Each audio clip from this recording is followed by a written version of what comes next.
आप देख रहे हैं मथुरा न्यूज 24। नमस्कार, स्वागत है आपका मथुरा न्यूज 24 में और मैं हूं आपके साथ आकांक्षा शर्मा। चलिए शुरू करते हैं खबरों का सिलसिला। झांसी मेडिकल कॉलेज के आइसोलेशन वार्ड में भर्ती 13 और मरीजों की हालत में सुधार होने पर रविवार को उन्हें डिस्चार्ज कर दिया गया, जिसकी जानकारी झांसी जिलाधिकारी ने दी।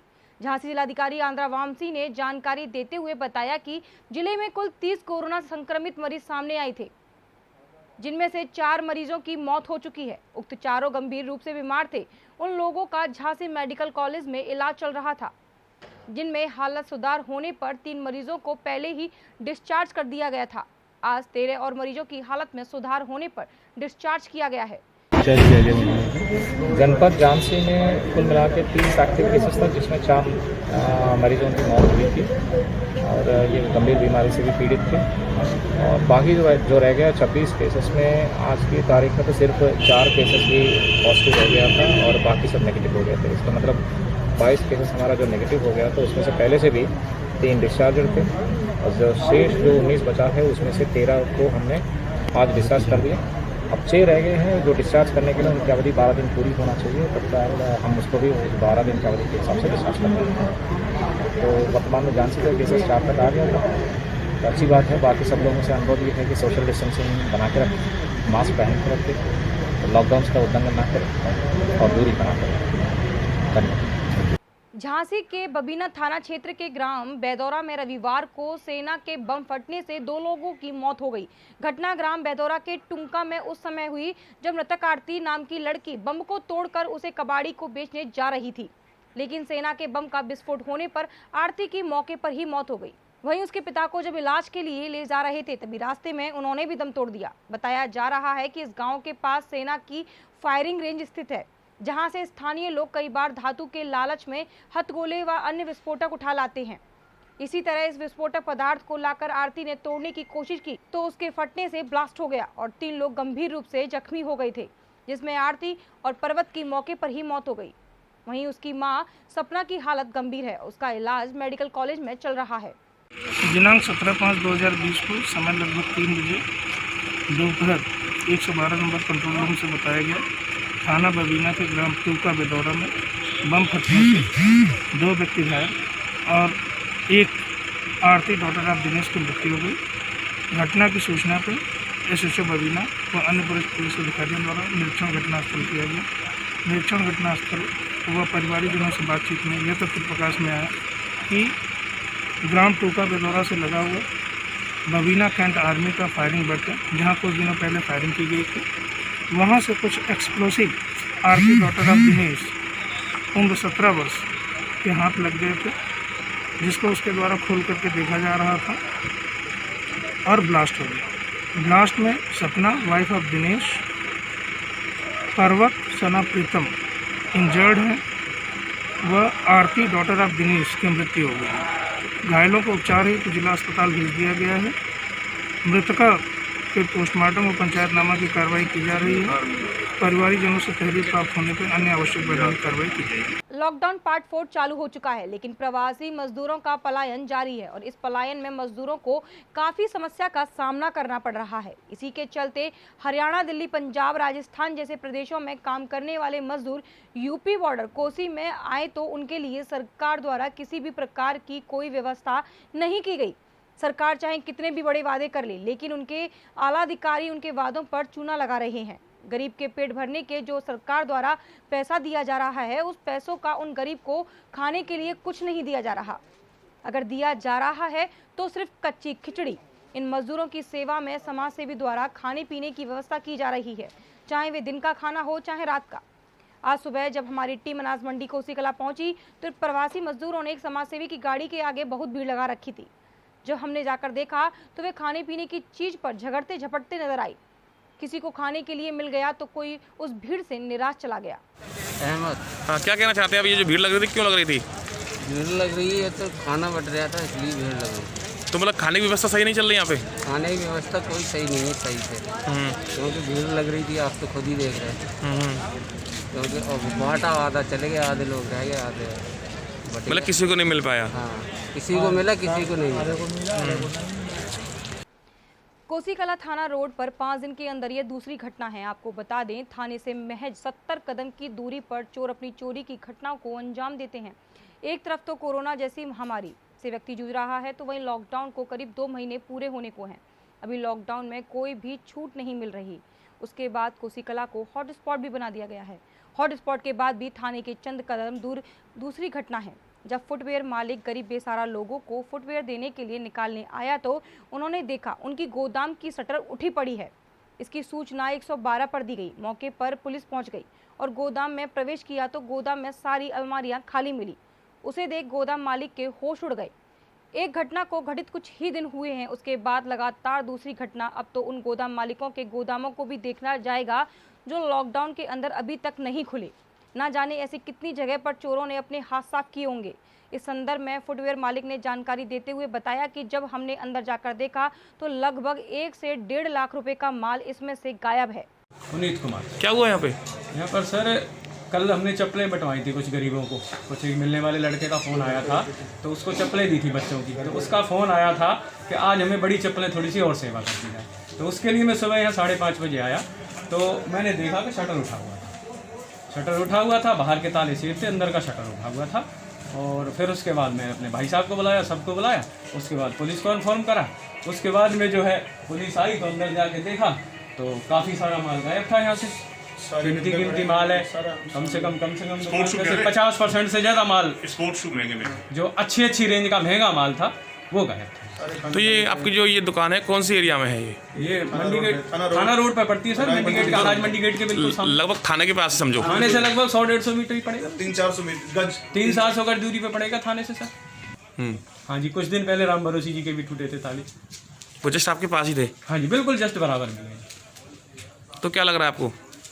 चोरों को काम है सब। और क्या लग रहा है, ये तो वारदात इसीलिए हो रही है। बिल्कुल सूना साना होता है, कुछ आगे पीछे है नहीं, ना कोई देख। लॉकडाउन के चक्कर में हम लोग आ नहीं सकते हैं। आते हैं तो पुलिस लोग कहते हैं क्यों आए। वो तो आज बच्चों की चप्पलें इनको बांटी है, भैया खड़े मेरे बराबर में, इन्होंने वहाँ सेवा करी। इन्होंने कहा मेरे को थोड़ी बड़ी चप्पलों की और सेवा कर दो। तो मैं 5:30 बजे आया। इसके बाद सबसे पहले मैं इनको ही बुलाया। ताले खोलने से पहले मैंने बुलाया ही इनको ऑटोमेटिक। मैंने आ जाओ आप, जो सी आपको छोटी बड़ी चाहिए आप ले। लॉकडाउन में जहां मजदूर पैदल अपने गंतव्यों को जा रहे हैं तो यूपी सरकार द्वारा उनके लिए उनके गंतव्य तक पहुंचाने के लिए बसों का इंतजाम भी किया जा रहा है। फिर भी अनेकों महिला व पुरुष मजदूर पैदल ही यात्रा कर रहे हैं, जिनमें से कुछ लोग दुर्घटना का भी शिकार हुए हैं, जिन्हें लेकर अन्य पार्टियों द्वारा राजनीति भी की गई। तो वहीं कांग्रेस पार्टी की यूपी महासचिव प्रियंका गांधी द्वारा राजस्थान से 1500 बसें यूपी सरकार को भेजी गईं, जिनके जरिए मजदूरों को उनमें भेजा जा सके। वहाँ यूपी के मुख्यमंत्री योगी आदित्यनाथ द्वारा उनको लेने से मना कर दिया गया, जिसे लेकर कांग्रेस द्वारा भेजी गई खाली बसें बॉर्डर पर खड़ी हैं, जिन्हें यूपी के अंदर नहीं आने दिया गया। जैसे ही इसकी सूचना कांग्रेस के नेताओं को हुई तो बॉर्डर पर कांग्रेसी नेताओं का जमावड़ा लग गया और राजनीति शुरू हो गई, जिसे लेकर बॉर्डर पर दोनों तरफ से फोर्स तैनात कर दी गई। राजस्थान के स्वास्थ्य मंत्री और यूपी प्रभारी जुबेर खान ने योगी पर जमकर तंत्र कसे। तो जैसा कि आप यूपी राजस्थान बॉर्डर पे आज आए हुए हैं और आपकी तरफ से बसें यूपी में भेजी जा रही हैं, क्या कुछ कहेंगे इसलिए? देखिए, हमारे राष्ट्रीय नेता आदरणीय प्रियंका गांधी जी ने जो उत्तर प्रदेश का प्रभार देख रही हैं, उन्होंने लोगों की स्थिति देखी फेसबुक पे, व्हाट्सएप ग्रुप पे, अखबारों के, टीवी के माध्यम से। तो उन्होंने ये पहल की कि हम इस संकट की घड़ी में उत्तर प्रदेश सरकार का सहयोग करें, एक राजनीतिक जिम्मेदार राजनीतिक दल होने के नाते। उन्होंने उनको कहा कि उत्तर प्रदेश के मुख्यमंत्री को बाकायदे एक चिट्ठी लिखी है। एक डेलीगेशन गया उत्तर प्रदेश हमारे कांग्रेस के अध्यक्ष अजय लल्लू जी के नेतृत्व में, जो हमारे CLP की नेता हैं आराधना मिश्रा जी के नेतृत्व में, कि मुख्यमंत्री जी से मिला और उनसे निवेदन किया कि हम आपको 1000 बस कांग्रेस पार्टी के खर्चे पे देना चाहते हैं। जो लोगों को उत्तर प्रदेश में पैदल चल रहे हैं उन लोगों को उनको घरों तक सुरक्षित पहुंचाया जाए। धूप है, गर्मी है, परेशान है, एक्सीडेंट है, मौत हो रही है, रोज़ आप मीडिया के माध्यम से देख रहे हैं। और इसी कड़ी में क्योंकि राजस्थान के हमने कांग्रेस पार्टी की तरफ से 500 बस हायर की हैं और यहाँ लेकर आए हैं, यहाँ बहरज बॉर्डर पे मथुरा के नज़दीक, कि उत्तर प्रदेश परमिशन दे इन बसों को ले। और अब जहाँ वो आवश्यक समझती है कि जो लोग उत्तर प्रदेश में सड़कों पे पैदल चल रहे हैं उनको घर तक पहुँचाया जाए। तो मानवता के नाते हमारी पार्टी और हमारे नेता ये काम कर रहे हैं। आज राजस्थान में कोई भी पैदल, राजस्थान के मुख्यमंत्री ने निर्देश दिए हैं कि कोई भी पैदल चलता हुआ आदमी देखा गया तो वहाँ का एसडीओ की जिम्मेदारी होगी कि कोई पैदल नहीं चले, उनको कैंप में रखा जाए, खाना खिलाया जाए और जहाँ वो जाना चाहते हैं वहाँ तक उनको छोड़वाया जाए। तो आज हम उत्तर प्रदेश से भी अपेक्षा करते हैं सरकार से कि इन गाड़ियों को ले, परमिशन दे, इनका इस्तेमाल करें मानवता के नाते। आज राजनीति की बात नहीं है, आज मानवता की, देश की बात है कि देश संकट से जूझ रहा है और इसीलिए हमारे नेताओं ने निर्देश दिया किसी भी बस के ऊपर कांग्रेस का झंडा नहीं लगेगा। ये सब बातें प्राइवेट लोगों की हैं, किराए पे करके लाए। हम यहाँ इंतजार कर रहे हैं कि संवेदनशीलता दिखाएगी उत्तर प्रदेश की सरकार, योगी जी इन बसों को अलाउ करेंगे और ये बस जो ज़रूरतमंद सड़कों पे बेचारे परेशान हैं उनको घर तक सुरक्षित पहुंचाने का काम करेंगे। इस उम्मीद के साथ हम यहाँ खड़े हुए हैं। गोकुल नगर पंचायत द्वारा रविवार को गोकुल में कोरोना पॉजिटिव मरीज मिलने के बाद जहां प्रशासन ने उसको हॉटस्पॉट घोषित किया, तो वहीं नगर पंचायत द्वारा भी अपनी भूमिका अदा करते हुए उस नगर पंचायत के अंतर्गत आने वाले सभी 1 किलोमीटर के एरिया में साफ सफाई अभियान के साथ साथ बैरिकेडिंग करवाई गई। साथ ही वहां पर उस एरिया को जो वार्ड नंबर 4 में पॉजिटिव मरीज पाया गया था उसको सील किया गया। नगर पंचायत अध्यक्ष का कहना था कि यहां पर किसी प्रकार की कोई भी लापरवाही नहीं बरती जाएगी। सभी गोकुल नगर पंचायत वालों के लिए दुकानें निर्धारित कर दी गई हैं, उन्हीं दुकानों पर वे अपना सामान ले सकते हैं। इस दौरान उनके साथ अधिशासी अधिकारी गोकुल नगर पंचायत राकेश कुमार सरोज मौजूद रहे। चेयरमैन साहब बताइए, ये गोकुल में कौन सा वार्ड है जहाँ पर ये इस तरह की व्यवस्था की गई है, क्या क्या व्यवस्था की गई है? ये वार्ड नंबर 4 है और इसमें इसके सभासद भी ये खड़े हुए हैं, सुंदर पटेल। तो इस एरिया में ये बिल्कुल ये सामने जो मकान दिख रहा है, यहीं पे मोहन सेठ हैं, उनके पिताजी का नाम है सूरज सेठ और वो 65 वर्ष की उनकी उम्र है। वो 10 तारीख को लगभग उनके कुछ तकलीफ हुई थी तो उसका चेकअप कराने के लिए वो मथुरा गए थे। तो वहाँ पे जो सौंक रोड पे और सुंदरम एक हॉस्पिटल है वहाँ गए थे। वहाँ वो 2-3 दिन रहे हैं और 14 तारीख को वो सुबह सीधे दिल्ली उनको रेफर किया गया है फरीदाबाद में, और वो वहाँ पे सर्वोदय हॉस्पिटल है, वहाँ उनका वो कोरोना की उनकी जांच की गई थी। और आज उनका सुबह मेरे पास लगभग 10:30 बजे फ़ोन आया कि भैया हमारे पापा को कोरोना पॉजिटिव निकला है।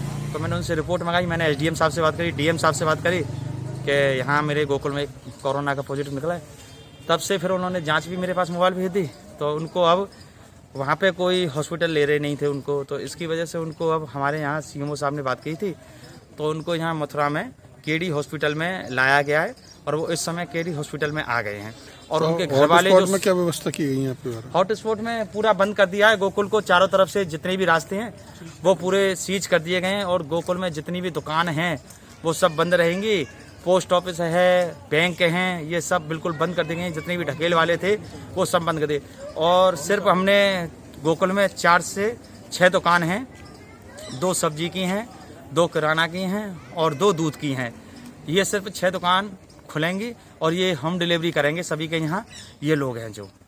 औरैया में हुए बड़े सड़क हादसे के बाद भी मथुरा प्रशासन नहीं जागा। मथुरा जनपद के मथुरा अलीगढ़ मार्ग पर प्रवासी मजदूरों को लेकर गाड़ियां निकल रही हैं। अगर कुछ मजदूर पैदल चलकर जा रहे हैं। उत्तर प्रदेश के मुख्यमंत्री योगी आदित्यनाथ सभी अधिकारियों को निर्देश जारी किया है कि कोई भी प्रवासी मजदूर पैदल और ट्रकों के द्वारा नहीं भेजा जाए, जिसकी जिम्मेदारी जनपद के अधिकारियों की होगी। उसके बाद भी थाना राया के मथुरा अलीगढ़ मार्ग पर प्रवासी मजदूर पैदल चलकर और कुछ प्राइवेट गाड़ियों से निकल कर जा रहे हैं, जिसकी भनक राया पुलिस को नहीं है। अगर राया पुलिस को जानकारी है तो वे वाहनों को चेक क्यों नहीं कर रहे, जिससे राया पुलिस की लापरवाही की वजह से कोई भी हादसा हो सकता है। मथुरा जनपद के वरिष्ठ अधिकारियों को इसकी अभी तक कोई भी जानकारी नहीं है। प्रवासी मजदूरों ने जानकारी देते हुए बताया कि हम रेवाड़ी से पैदल चलकर मथुरा पहुंचे थे, जहां प्रशासन द्वारा हमें खाने पीने के लिए दिया गया, मगर हमें बसों की व्यवस्था नहीं मिली, जिसकी वजह से हम पैदल चलकर राया पहुंचे हैं और हम पीलीभीत के लिए पैदल चलकर जा रहे हैं।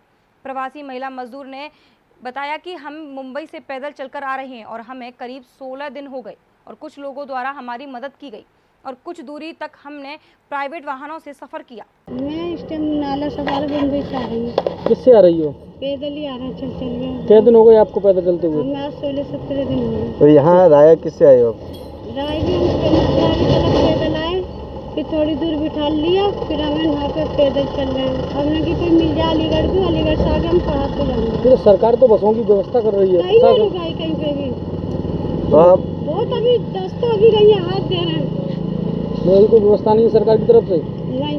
ये राया पुलिस ने आप लोग यहाँ रोका है या आप अपने आप रोके हैं? मैं खुद रुकी थी। तो क्या इन्हें पुलिस वगैरह किसी खाने पीने की व्यवस्था की है अपनी? मैंने कही है उनसे, वो कर रहे हैं। क्या कह रहे हैं? लेकिन अभी बिठा रहे कितना समय हो गया आपको यहाँ आए हुए? हैं। मुझे 1-1.5 घंटा होगा ना। 1-1.5 घंटे तक अभी पुलिस द्वारा कोई खाने पीने की चीज़ नहीं दी गई आपको? नहीं, अभी तो कुछ नहीं। ये संपल कहाँ से आ रहे हो? हरियाणा क्या करते थे? अच्छा, आप कहाँ जाओगे? तो क्या कोई सरकार ने वाहन के आदेश दिए हैं, वाहन चले हैं और वाहन द्वारा तुम्हें पहुँचाया जाएगा? 2 महीना 10 दिन हो गए, 1 महीना तो काम किया, 1 महीना पहला देखा। तो अब इस समय कौन सी जगह पहुँचे हो? कितने दिन से पैदल चल रहे हो? अच्छा, अब कौन सी जगह पहुँचे हो इस समय? यहाँ तक पहुँच गए। तो क्या कोई यहाँ आपको पुलिस प्रशासन ने कोई व्यवस्था नहीं की आपकी? पुलिस प्रशासन ने शाम कोसी गला बैठा रहा था, मंडी में बंद रखा। बंद रखते सुबह हमें इतनी लेबर होगी बहुत ज़्यादा, फिर पैदल छोड़ दिया, पैदल फिर निकले, कोई सवारी नहीं। तो कोसी कला पुलिस ने बैठा लिया? बैठा रहा अंदर 10 किलोमीटर यूपी बॉर्डर से लाए जी। और वहाँ कोसी कला जो मंडी है वहाँ पे बंद कर दिया। फिर उसके बाद शाम को खाना खाया, खाना के बाद सुबह हुई, पर जाने सवारी का कोई व्यवस्था नहीं। फिर सारे करीब बहुत आदमी था, 10-20 हज़ार आदमी था, सारे पैदल निकल पड़े। फिर इधर वाले बिहार वाले जो इधर के ज़्यादा थे, यूपी वाले हम 5 ही बंदे निकले, हम इसलिए इधर निकले। कोरोना वायरस जैसी वैश्विक महामारी के चलते देश के प्रधानमंत्री नरेंद्र मोदी के द्वारा पूरे देश में लागू किए गए लॉकडाउन 4 के पहले दिन मथुरा जनपद की बलदेव पुलिस के द्वारा आज बलदेव कस्बे में आने वाले बाइक सवार एवं 4 पहिया वाहन वालों के खिलाफ एक अभियान चलाया गया, जिसमें मोटरसाइकिल पर केवल एक सवारी ही चलना अनिवार्य है। जहां पर 2 या 2 से अधिक सवारियां चल रही थीं तो उन मोटरसाइकिल व्यक्तियों के खिलाफ अभियान चलाया और उनके चालान काटे गए, साथ ही उन्हें हिदायत देकर छोड़ दिया गया। इसके साथ ही 4 पहिया वाहनों में सवार होकर जा रहे लोगों को केवल सवारी बैठाना ही अनिवार्य है। इसके अतिरिक्त होने पर वाहनों के चालान काटे और उनके खिलाफ सख्त से सख्त कार्रवाई करने की हिदायत दी। ऐसे में थाना अध्यक्ष बलदेव राजू कुमार ने कहा कि लॉकडाउन में सभी लोग सख्ती से नियमों का पालन करें और मोटरसाइकिल पर केवल एक ही व्यक्ति सवार होकर चले। साथ ही 4 पहिया वाहन में केवल 2 व्यक्ति, एक ड्राइवर व एक अन्य व्यक्ति पीछे बैठकर चले। उन्होंने कहा कि यदि कोई भी व्यक्ति मास्क नहीं लगाकर चलेगा तो उसके खिलाफ भी कार्रवाई की जाएगी। अभी तक के लिए सिर्फ इतना ही। मुझे दीजिए इजाजत, फिर मिलेंगे नई खबरों के साथ। नमस्कार।